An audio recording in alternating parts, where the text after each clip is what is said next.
and welcome to Off the Shelf Reviews. It's your hosts Ian and Gary. Hello. And today we're joined by Geoff. Geoff had a bit of an accident, and so we took him to ZomCon, and we got this collar put on him, which has domesticated him. So hopefully he should be able to contribute to our reviews. Right, Geoff? Yeah. Right. Let's see if this collar works. Yeah. On. Off. On. Off. So today we're going to review Fido, which came out in 2006, directed by Andrew Currie. It's actually a Canadian production, which is set in the 1950s. Ian, why don't you give us the synopsis for Fido? Well, the story follows a typical 1950s American family who, after the zombie war that has happened, the company ZomCon has come along and created a collar which they have slapped on most of the zombies that have come back to life and domesticated them. People now own zombies that deliver mail, that deliver milk, cut up lawns, and, well, some people have sex with them. But a small boy, Timmy, and his family get hold of Billy Connolly's zombie, Fido, and decide to integrate him into their family. Well, we kind of see from the offset that the family is kind of a bit dysfunctional. Yeah. You could say that it's an unhappy marriage. They're not really fantastic parents either, and we see that Timmy is he's bullied at school. He's kind of mistreated quite a lot. So when the family do decide to get a pet zombie, he literally treats it like a pet dog. Yeah. That's where he names the zombie Fido. We should get a name for you before Mom does. I know. How about Fido?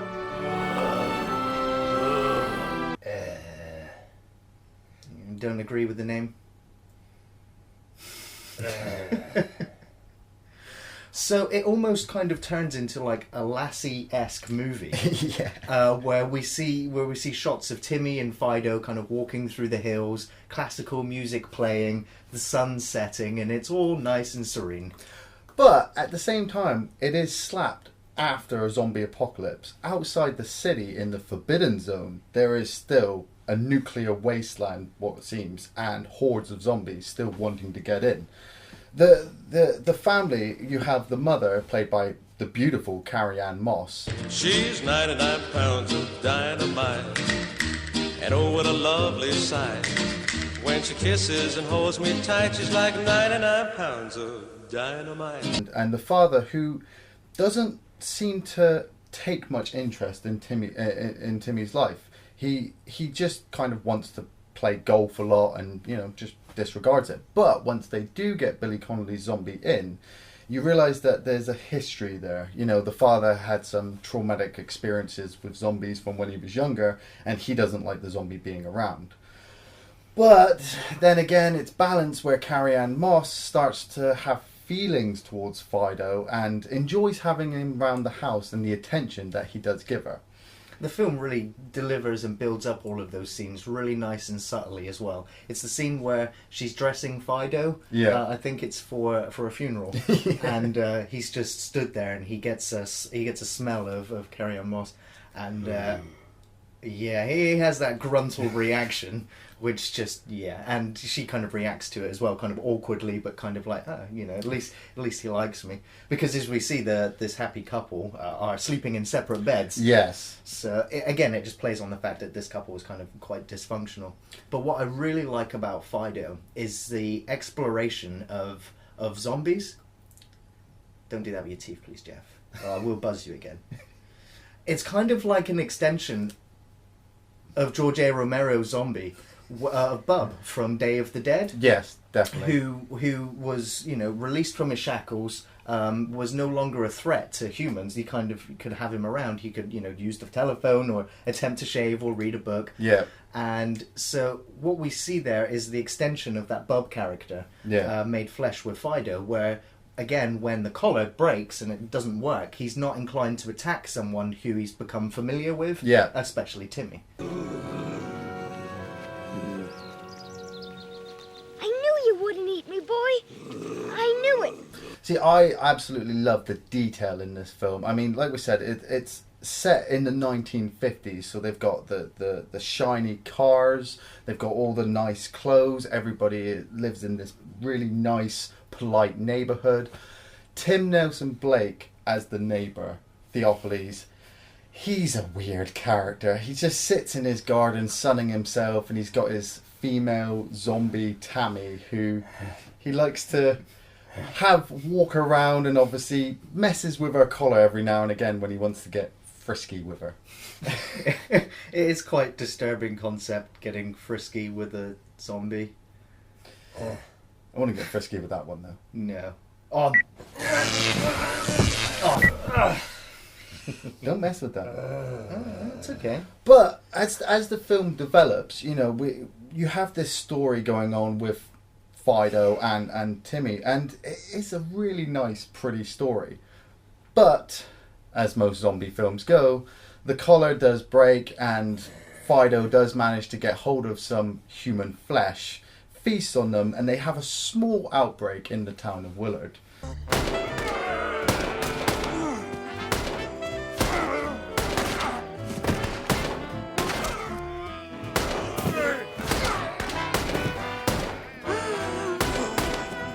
Hey, that's a school teacher. Any sign of the old lady? God, I hate old people. Well, it's safe to say that this is not a horror movie per se. It is a zombie comedy. Yeah, definitely. And there are some grotesque moments of zombies eating people.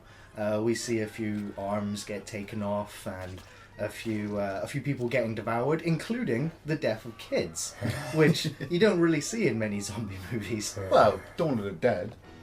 Yeah.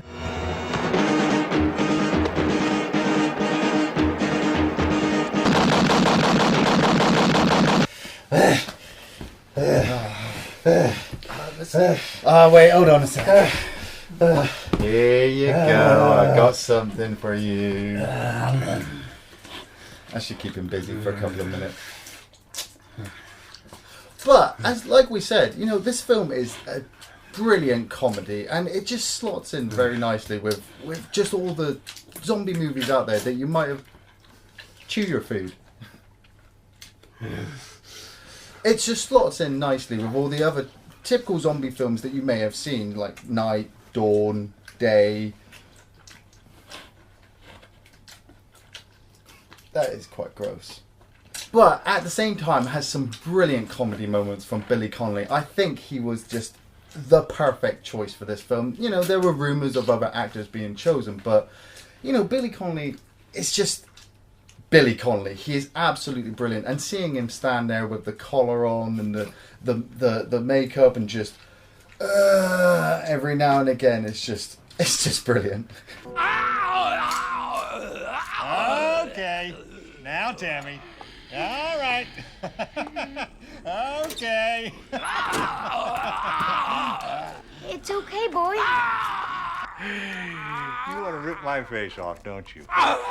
He was the least likely candidate for me to actually play the part of Fido. Peter Stormare was originally cast to play that part, and so Billy Connolly came in very, very late, just like within a week of production, and he delivered so much charm to that character of Fido that he really kind of came out of the screen as a person, as a human being, and some of the other characters as a human being and not a ghoulish monster. It's because even when he has his collar broken, he still has that charm and that wit and that charisma about him, and it's in the eyes and it's in his grin and in his mannerisms. Yeah. And the comedian, when he's on stage, he's always larger than life, and he's always out there. And so actually seeing him play this part where he's not able to speak yet still able to communicate so much was really challenging, and he did it very, very well. That's Mrs. Henderson. What am I supposed to tell Mom and Dad? I love the little moments that he has where obviously he has his memories. You know, he remembers that he smoked at one point, and they have him tied up and they apply a cigarette to his mouth. He just looks so happy smoking. You used to be a smoker, boy? Old habits die hard.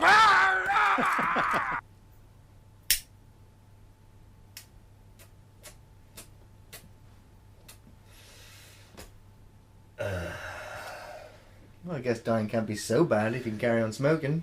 Well, you know, as long as they have their memories and the collar works. Is the collar still working? I think so. On.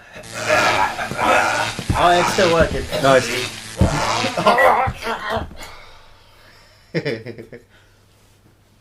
But like we said, this film is an absolute classic. If you've never gotten around to seeing Fido, it's just a heartwarming zombie comedy with dead people, I suppose you'd describe it. Well, as I was saying before, it's not necessarily a horror movie. There are so many comedy moments in there, and it's a really dark comedy.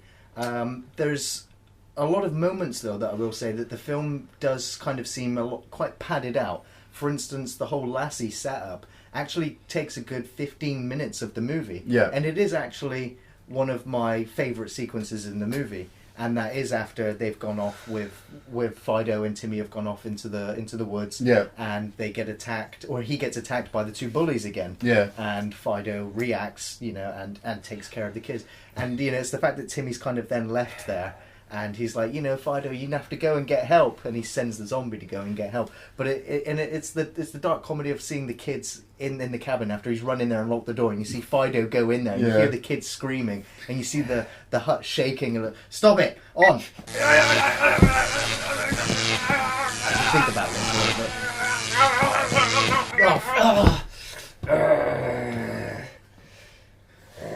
You might break him in a minute. Be careful. It'll be fine. We got a warranty. Yeah. I also like some of my favourite moments were when they go to the cemetery for the burials, and it actually turns out that if you die, obviously a lot like The Walking Dead, if you die now, you will come back as a zombie. So they actually you pay for separate funerals for your head. Your head is taken off and then buried in a box. That's a weird sequence. It's the fact that the preacher just throws the box into the ground. There's no gentle placing of it. There's no extra ceremony. It's just pump, in you go. You ain't coming back. It don't matter. But I think my actual favourite shot of the movie is just a single shot. It's where Mrs. Henderson, she's the first casualty of the movie.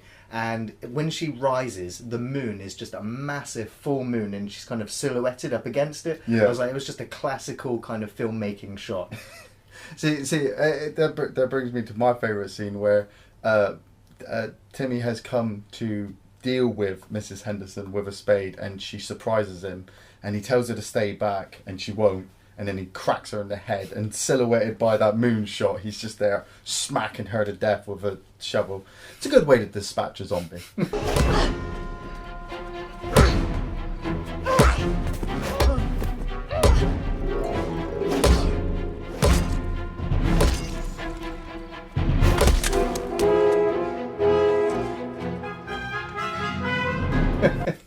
Almost as good as this. On. Off. On. Off. So would you recommend Fido? I definitely recommend Fido. If you're a zombie fan, you may have already seen it, and it is a good film to go back and watch again for a laugh. If you've never had the chance to watch this film, watch it.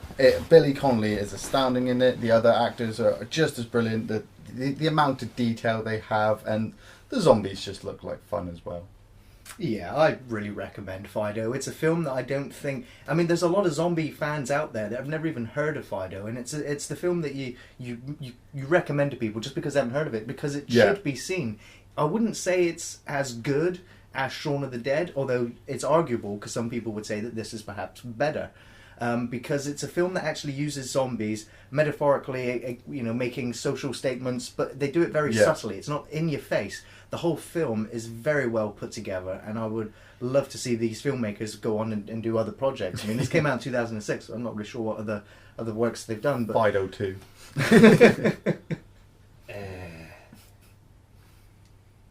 On.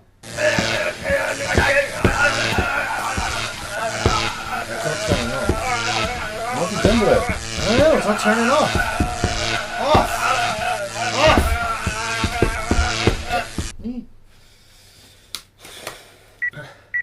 That's definitely not working now. Oh shit. Day for singing a song, and it's a good day for moving along. Yes, it's a good day. How could anything be wrong? A good day from morning to night, and it's a good day for shining your shoes, and it's a good day for losing the blues. Everything to gain and nothing